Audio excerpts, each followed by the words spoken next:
Friends, Mahanadi இன்றைய எபிசோடில் என்ன நடக்கலாம் அப்படிங்கிறத பற்றி பார்க்கலாம். இன்றைக்கான எபிசோட் இன்ட்ரெஸ்டிங்கான சுவாரஸ்யமான எபிசோட் அப்படின்னு சொல்லலாம். விஜய் காவேரிக்காகவே நம்ம டைரக்டர் கதை எழுதியிருக்கிற மாதிரி இருக்குது. அவ்வளோ ஒரு சுவாரஸ்யமாகவும் இன்ட்ரெஸ்டிங்காகவும் யதார்த்தமாகவும் கதையை கொண்டு போயிட்டு இருக்காங்க. நம்ம விஜய் வந்து அவ்வளோ ஒரு சூப்பராக நடிக்கிறாரு. காவேரியும் அதே போல் சூப்பராக நடிச்சிட்டு இருக்காங்க. இன்றைக்கான எபிசோடில் விஜய் காவேரியை கொண்டு வந்து கோயிலில் இறக்கி விட்டதுக்கப்புறம் நானே உங்களை திருப்பி கூட்டிகிட்டு போட்டுமா வீட்டுக்கு அப்படின்னு கேட்கும்போது, நான் ஒன்றும் குழந்தை கிடையாது, நான் வீட்டுக்கு போய்க்குவேன், நீங்கள் கிளம்புங்க அப்படிங்கிற மாதிரி சொல்கிறாங்க.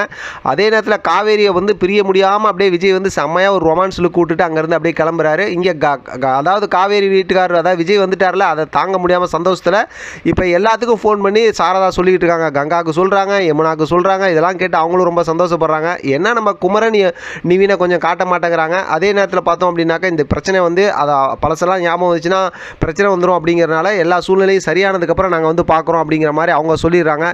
இங்கே பார்த்தோம் அப்படின்னாக்கா காவேரி கோயிலுக்கு போயிட்டு வந்ததுக்கப்புறம் கொஞ்சம் கோவமாக தான் அந்த விஷயத்தெல்லாம் அப்படியே யோசிச்சுக்கிட்டு இருக்கிறாங்க. என்னாச்சு உனக்கு, என்ன இவ்வளோ பாசமாக நடந்துக்கிற அப்படி இப்படிங்கிற மாதிரி கேள்வி கேட்குறாங்க.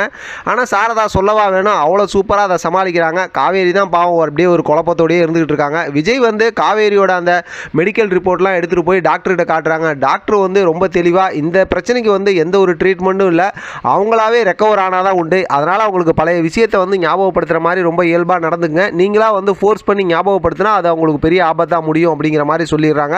அதனால் விஜய் வந்து எல்லாம் பழைய விஷயங்களை வந்து ரொம்ப அப்படி யதார்த்தமாக மெதுவாக அப்படியே காவேரிக்கு ஞாபகப்படுத்தணும் அப்படிங்கிற மாதிரி ஒரு மைண்ட் செட்டுக்கு வந்துடுறாரு. அடுத்த நாள் நம்ம காலையில் பார்த்தோன்னா நம்ம ப்ரொமோவில் பார்த்த மாதிரி காவேரியோட வீட்டு காலிம்பல் அடிக்கிறாங்க. யாருன்னு பார்த்தா விஜய் அம்மு நிற்கிறாங்க. காவேரிக்கு பார்த்ததுமே ஒரே அதிர்ச்சி தான்.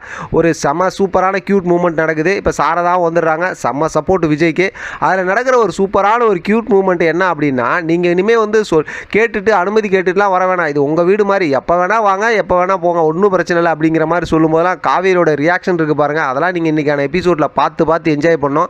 கதையாக பார்த்தோம் அப்படின்னாக்கா பெருசாக இன்றைக்கி நம்ம சொல்லி அதாவது ரிவ்யூ பேசி அப்படி மூவ் பண்ணுற மாதிரி ஒன்றும் இல்லைனாலும் விஜய் காவேரியோடைய அந்த நடிப்பு இருக்குது பாருங்கள், அதெல்லாம் பார்க்க செம்ம க்யூட்டுங்க. இன்றைக்கான எபிசோடில் பார்த்தோம் அப்படின்னாக்கா இப்போ விஜய் வந்து நான் மிஸ்ஸை பார்க்கணுன்னு அம்மு சொன்னதுனால கூட்டிகிட்டு வந்தேன் அப்படின்னு சொல்லிட்டு காய்கறிலாம் வாங்கிட்டு வந்திருக்காரு. சாப்பிட்றதுக்காக வீட்டில் சமையல் ஏற்பாடை சாரதா பார்க்குறாங்க.